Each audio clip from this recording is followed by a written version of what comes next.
This video is prepared based on official accident reports and witness testimonies. November 23, 1996.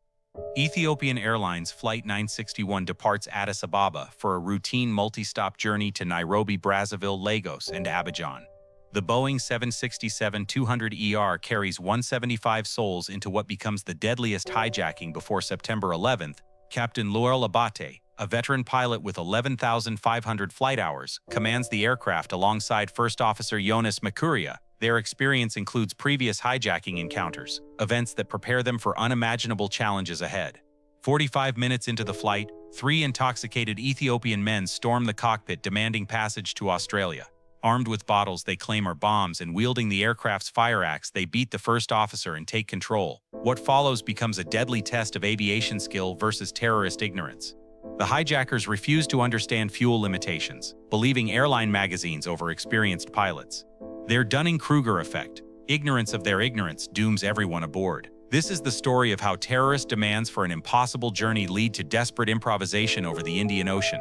Captain Abate's heroic attempts to save lives result in the first wide-body aircraft water landing, captured on tourist video that shocks the world. The tragedy demonstrates how hijacking transforms routine flights into life-or-death situations, testing human limits against impossible odds when reason meets fanaticism over remote ocean waters. Boeing 767-260ER registration, ETAIZ, represents Ethiopian Airlines' modernization efforts during the 1990s.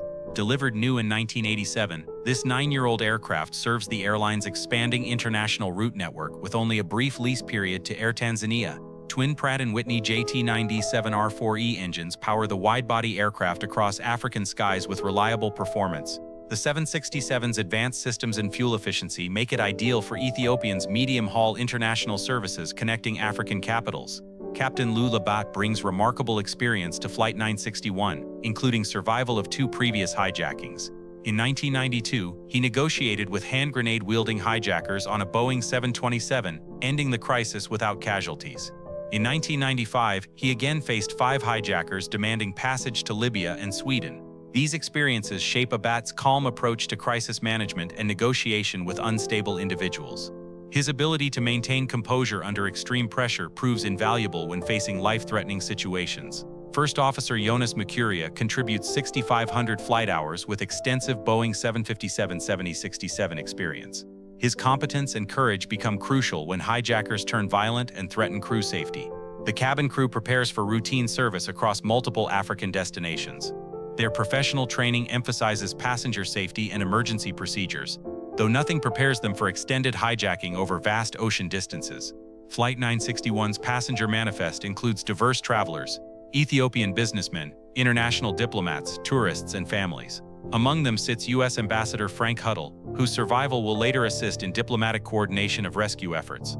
Flight 961 departs Addis Ababa's Bole International Airport at 089 UTC, 9 minutes behind schedule, while waiting for connecting passengers.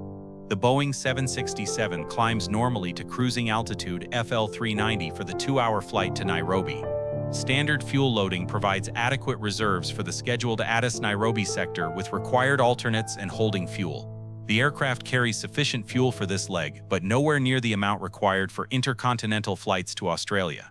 Initial flight phases proceed routinely as the 767 follows established airways over Ethiopian highlands toward the Kenyan border. Weather conditions remain favorable with clear skies and calm air providing smooth passenger comfort. 45 minutes after takeoff, while cruising peacefully over Ethiopian territory, 3 passengers rise from their economy-class seats. They have consumed alcohol during the flight, building courage for their planned assault on the flight deck. The men, all in their mid-20s, represent desperate individuals seeking asylum in Australia. Their naive understanding of aviation fuel planning and aircraft capabilities creates deadly misconceptions about intercontinental flight requirements. At approximately 0854 UTC, the hijackers approach the cockpit door. Security measures of the 1990s provide minimal protection against determined attackers willing to use violence to gain entry. The peaceful morning flight transforms instantly into a hostage situation as amateur terrorists implement their poorly planned scheme. Their actions set in motion events that will test every aspect of crew training and aircraft performance. The 3 hijackers storm the cockpit with surprising violence, overwhelming security measures with brute force and threats. They claimed to carry bombs, actually covered liquor bottles. while grabbing the aircraft's fire axe and extinguisher as weapons. First Officer Mikuria attempts to resist but receives severe beatings before being forced from his seat. The hijackers demonstrate willingness to use deadly violence to achieve their goals, creating immediate danger for crew and passengers. The lead hijacker takes the first officer's seat while his accomplices stand guard. They demand immediate course change to Australia, shouting in Amharic, French, and English to ensure everyone understands their intentions. Captain Abate attempts reason, explaining that Flight 961 carries only enough fuel for the scheduled Addis-Nairobi route. The hijackers reject his explanations, citing Ethiopian Airlines in-flight magazine stating the 7067's 11-hour maximum range capability. This represents classic Dunning-Kruger effect. The hijackers' ignorance of aviation fuel planning makes them confident in their demands, while completely unaware of their deadly misconceptions. The magazine describes maximum range under perfect conditions with full fuel load, not the current situation with partial fuel for a short domestic flight. The hijackers cannot comprehend this crucial distinction. As Abate continues explaining fuel limitations, the hijackers become increasingly agitated and threatening. Their intoxicated state and desperate asylum-seeking motivations make rational discussion impossible. The captain realizes negotiation alone will not resolve this crisis. He must use superior aviation knowledge and experience to save everyone aboard from the hijackers' suicidal ignorance. Before continuing this incredible hijacking survival story, please subscribe to Through the Pilot's Eyes for detailed aviation analysis. Your support helps us research these extraordinary emergency responses. Now back to Flight 961's dangerous journey. Captain Abate implements a clever deception, flying south along the African coastline instead of east toward Australia. He hopes to maintain proximity to airports while appearing to comply with hijacker demands. The hijackers eventually notice land remaining visible and force course changes eastward over the Indian Ocean. Their demands for Australia become increasingly desperate as Abate repeatedly explains fuel impossibility. Multiple air traffic control contacts provide opportunities for Abate to transmit coded distress messages. Controllers understand the hijacking situation but cannot provide meaningful assistance to aircraft now over open ocean. The lead hijacker occupies the first officer's seat, drinking whiskey and interfering with flight controls. His erratic behavior includes kicking rudder pedals and adjusting control surfaces while Abate attempts to maintain safe flight. Fuel quantity indicators show rapidly decreasing reserves as the 767 flies far beyond its planned route. Abate points to fuel gauges repeatedly, but intoxicated hijackers cannot comprehend the approaching disaster. Secretly, Abate alters course toward the Comoros Islands, his only hope for finding a runway within gliding distance when fuel exhaustion occurs. The remote archipelago offers the sole possibility of survival. As fuel approaches critical levels, the hijackers maintain their delusional demands while interfering with cockpit operations. Their ignorance of aviation realities creates an impossible situation, testing every aspect of pilot training. As Flight 961 approaches the Comoros Islands, fuel quantity reaches critical levels despite Captain Abate's repeated warnings. The Boeing 7067 consumes its last reserves while hijackers continue demanding impossible performance. At 11:41 UTC, the right engine flames out due to fuel exhaustion. The aircraft suddenly becomes asymmetric as thrust disappears from one side, requiring immediate pilot response to maintain control. Captain Abate shows the engine failure warning to hijackers, hoping visual evidence will convince them of their dire situation. The red warning messages on the electronic instrument and crew alerting system clearly indicate engine shutdown. Using this momentary hijacker distraction, Abate makes a cabin announcement. "Ladies and gentlemen, this is your pilot. We have run out of fuel, and we are losing one engine at this time, and we are expecting a crash landing." The lead hijacker returns immediately, knocking the microphone from Abate's hands and preventing further passenger warnings. However, the brief announcement alerts passengers to prepare for impact and survival procedures. Minutes later, the left engine also flames out, leaving the Boeing 767 without power over the Indian Ocean. The aircraft transforms from powered flight into a heavy glider with 175 people aboard. Emergency procedures call for immediate preparation for ditching, the most challenging maneuver in commercial aviation. Few pilots ever practice water landings, and no wide-body aircraft has ever successfully ditched. Hijacker interference continues even during this final crisis, as desperate men realize their demands have created the disaster they sought to avoid. Their ignorance has doomed everyone aboard. Without engine power, Captain Abate configures the powerless Boeing 767 for emergency water landing.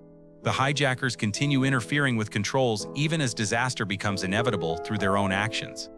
Abati attempts to reach Prince Said Ibrahim International Airport in Moroni, but cannot maintain altitude for runway approach. The aircraft descends steadily toward the Indian Ocean with no power available for recovery. Ditching procedures require precise airspeed control and attitude management to prevent structural breakup on water impact. The 767 must touch down in specific configuration to maximize survival chances. Fighting hijacker interference, Abati aims for calm water near Lagalawa Beach, approximately 1,500 feet from shore. Tourist areas offer the best hope for rapid rescue response following impact. At the critical moment, physical struggles with hijackers cause loss of visual reference and control authority. The aircraft approaches water at excessive speed and improper attitude due to hijacker interference. The Boeing 767 strikes the Indian Ocean at approximately 200 mph in Timitum Spellifars in a left-wing low attitude. Water impact forces far exceed structural limits as the aircraft disintegrates on contact. Wings separate immediately, spilling thousands of gallons of jet fuel across the water surface. The fuselage breaks into multiple sections as tremendous deceleration forces overwhelm passenger seating and interior structure. Tourists filming the approaching aircraft capture history's first wide-body ditching on amateur video. The footage shows the 767's final moments and immediate aftermath as sections sink and survivors appear. Most passengers perish instantly from impact forces, but some survive to face drowning in the tropical waters of the Indian Ocean. Of 175 people aboard Flight 961, only 50 survived the initial water impact and structural breakup. Survivors cling to floating wreckage and inflate life vests while fighting tropical ocean conditions. The aircraft's tail section remains partially above water, providing crucial flotation for survivors. Captain Abate and several passengers reach this refuge, though many suffer serious injuries from impact forces. Local Comorian residents witness the crash from shore and immediately launch rescue efforts using small boats and personal watercraft. Their rapid response proves crucial for survivor rescue from shark-infested waters. Emergency services from Moroni respond as quickly as possible, though limited resources hamper large-scale rescue operations. The remote location and rough sea conditions complicate evacuation of injured survivors. Hotel guests and tourists join rescue efforts, bringing boats and providing medical assistance to survivors brought ashore. The international nature of the disaster triggers diplomatic assistance from multiple countries. U.S. Ambassador Frank Huddle survives the crash and assists with coordination between Comorian authorities and international rescue efforts. His diplomatic status helps organize medical evacuation for seriously injured survivors. Survivors receive initial treatment at local Mitsamiuli Hospital before transfer to better-equipped facilities. Many require emergency surgery for trauma injuries sustained during impact and escape from the aircraft. The death toll reaches 125, including all 3 hijackers who perish in the disaster they created through their ignorant demands. Their bodies wash ashore along with other victims in the following days. Captain Abat and First Officer Makuria survived to tell the story of heroic efforts to save lives despite impossible circumstances created by terrorist ignorance. The investigation reveals that hijacker ignorance and interference directly caused the disaster. Their demands for impossible flight range, combined with violent interference during emergency procedures, sealed the fate of 125 people. Captain Abate's exceptional airmanship under extreme duress receives international recognition. His ability to maintain control despite physical assault, fuel exhaustion, and hijacker interference saves 50 lives.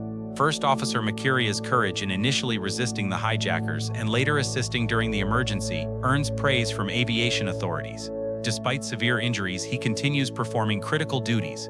The Ethiopian Civil Aviation Authority conducts the official investigation with assistance from international experts. Limited flight data due to impact damage complicates analysis, but survivor testimony provides crucial evidence. Cockpit voice recorder transcripts reveal the extent of hijacker interference and Captain Abate's attempts to save lives. His calm professionalism under impossible circumstances demonstrates exceptional pilot training and character. The hijackers' fundamental misunderstanding of aviation fuel planning exemplifies Dunning-Kruger effect in action. Their confidence in magazine-derived information despite pilot expertise creates deadly consequences. Post-crash analysis shows no mechanical failures contributed to the disaster. The Boeing 767 performed normally until fuel exhaustion forced by hijacker demands for impossible flight range. Aviation security received scrutiny following this incident, though the 1990s security environment provided limited protection against determined attackers willing to use violence. The tragedy becomes a case study in crisis management and negotiation with irrational individuals who refuse to accept expert knowledge. Thank you for following this remarkable hijacking survival story with Through the Pilot's Eyes. Please subscribe for comprehensive analysis of aviation security challenges and extraordinary pilot performance under extreme conditions. Ethiopian Flight 961 becomes the first wide-body aircraft successfully ditched, though the term successful applies only to the 50 survivors among 175 aboard. The tragedy demonstrates both human heroism and the deadly consequences of terrorist ignorance. Captain Lual Abate receives international recognition for exceptional airmanship and life-saving decisions under impossible circumstances. His experience with previous hijackings proves invaluable in managing this unprecedented crisis. The incident influences aviation security improvements worldwide, though major changes await the September 11, 2001 attacks. Cockpit door reinforcement and crew training receive enhanced attention following this and other hijacking incidents.